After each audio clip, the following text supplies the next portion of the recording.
Welcome to Ahmed's World, Time Trek, where we delve into the captivating stories of historical figures that shaped our world. In today's episode, we embark on an extraordinary journey through the early life of one of history's most iconic leaders, Napoleon Bonaparte.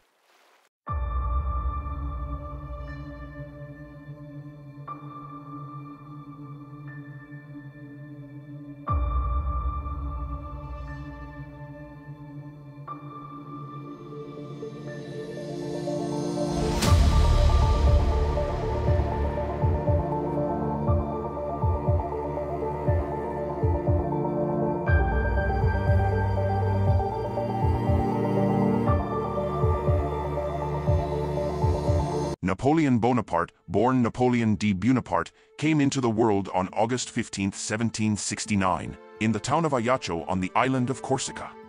Letizia, his mother, gave birth to him just before noon, quickly finding shelter in their home as labor pains overcame her. He would later say of his mother, Letizia, and had only time to get into the house when I was born, not on a bed, but on a heap of tapestry. The Bonaparte family, originally landowners from Florence, had settled in Corsica in the 16th century, where they engaged in professions such as law, academia, and the church. Although not wealthy, the Bonapartes enjoyed a comfortable lifestyle. They owned land, including the Casa Bonaparte in Ajaccio, where they had lived since 1682.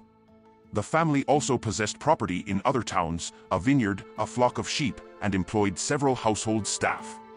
Despite their modest wealth, luxury was uncommon in Corsica, and the family's affluence made them stand out among the locals.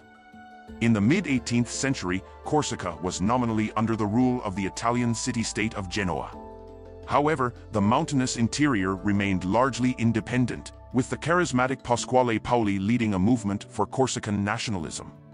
In 1755, Paoli declared Corsica an independent republic, which became a reality in 1763 after his victory at the Battle of Ponte Novo. Genoa, recognizing the challenges of maintaining control over Corsica, sold the island to King Louis XV of France in 1768. The French appointed Matteo Botafogo as the ruler, but Paoli and his supporters vehemently opposed this decision. The French sent a large force to suppress the rebellion, and in the midst of the conflict, Napoleon's parents, Carlo Bonaparte and Letizia, who supported Paoli, found themselves at odds with the resistance movement. Carlo had served as Paoli's private secretary and aide-de-camp, but when the French forces, led by the harsh Comte de Vaux, defeated the Corsicans at the Battle of Ponte Novo in 1769, Carlo and Letizia chose to remain in Corsica and pledge their loyalty to Louis XV. Carlo retained his positions of responsibility on the island and even dined with the French authorities, which alienated him from his former compatriots. The Bonapartes were a determined and ambitious family, often referred to as petits gentilshommes, who understood the importance of being on the right side of history. Napoleon's parents played a significant role in his upbringing. His father, Carlo Bonaparte, was a tall, handsome man, admired for his equestrian skills and his knowledge of Enlightenment philosophy. Fluent in French and well-versed in the works of thinkers like Locke, Montesquieu, and Rousseau, Carlo even wrote essays critical of organized religion. However, he was known for his spendthrift tendencies and left little inheritance for Napoleon, apart from his debt and his striking blue-gray eyes. Napoleon's mother, Maria Letizia Ramolino, came from a respected family and married Carlo at the age of 18. Despite her lack of formal education, she was a strong-willed and remarkable woman. Letizia gave birth to 13 children, out of which only 8 survived infancy. Napoleon held his mother in high regard, describing her as a woman of ability and courage. Her influence on him was profound, and he showed great concern for the welfare of his family throughout his life. Growing up in Corsica, Napoleon's childhood was marked by his love for reading and a precocious intellect. Though he suffered from a persistent cough, possibly a mild form of tuberculosis, he was far from the frail introvert often portrayed in popular imagination. His family nickname, Rabulian, meaning troublemaker, hints at his spirited nature. From an early age, Napoleon immersed himself in history and biography, devouring books on the subject. Young Napoleon didn't always escape his mother's disciplinary measures. On one occasion, he was even punished for mimicking his grandmother.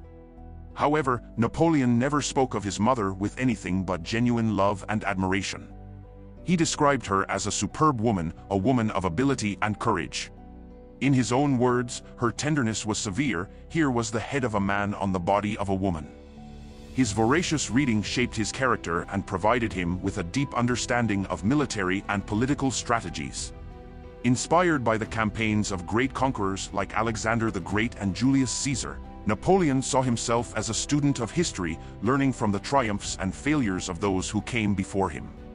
Despite his intellectual prowess, Napoleon struggled with the French language. Corsican was his native tongue, and he only learned French when he was around 10 years old. His heavy Corsican accent, often the subject of teasing, persisted throughout his life. Nevertheless, he communicated effectively and developed a remarkable skill for leadership and persuasion. Napoleon's early years were filled with joy and familial bonds. Surrounded by loved ones and a few domestic servants, he enjoyed a relatively uncomplicated childhood in Ajaccio. Even as he embarked on his journey to mainland France to pursue a military career, the memories of his Corsican upbringing remained deeply cherished. And so, as Napoleon left his island home behind, a new chapter in his life began.